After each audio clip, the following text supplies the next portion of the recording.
كالعاده الاهلي نصب السيرك وكشف الزمالك.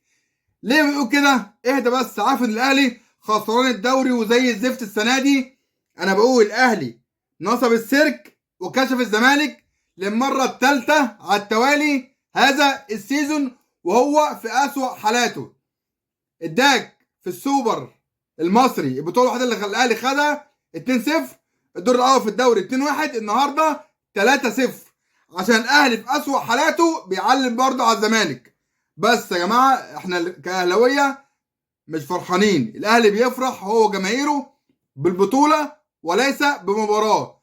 مباراه الزمالك مع احترامي زيها زي اي مباراه. سيف زاهر بيسال في الاستوديو التحليلي من شويه، حسام غالي وفضل قال لك الاهلي كسبان سكور الزمالك وهو في اسوأ حالاته. انتوا ليه مش فرحانين؟ بس هم ما عرفوش يردوا. هردها بالنيابه عنهم عشان الاهلي بيفرح بالبطوله وليس بمباراه. النهارده يا جماعه الزمالك لعب اسوأ مباراه هذا السيزون. الدوري لغايه دلوقتي ملوش صاحب وكل الاحتمالات وارده. ده اللي قلناها يا جماعه من كام يوم للي متابعنا.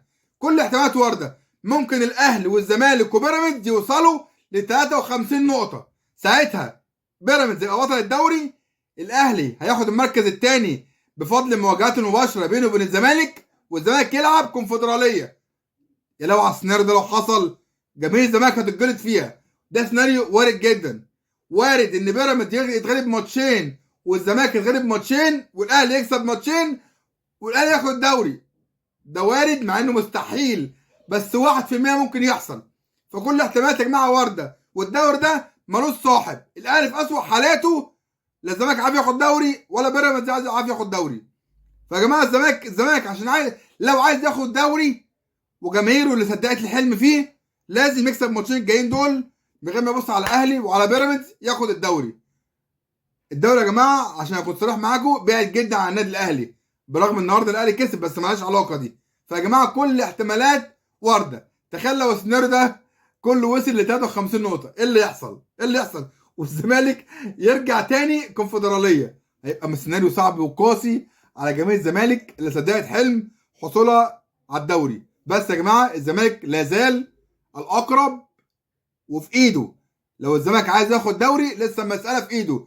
اكسب ماتشين، مبروك الزمالك وجماهيره بطوله الدوري. غير كده لا تلومن الا نفسك يا فارس يا ابيض.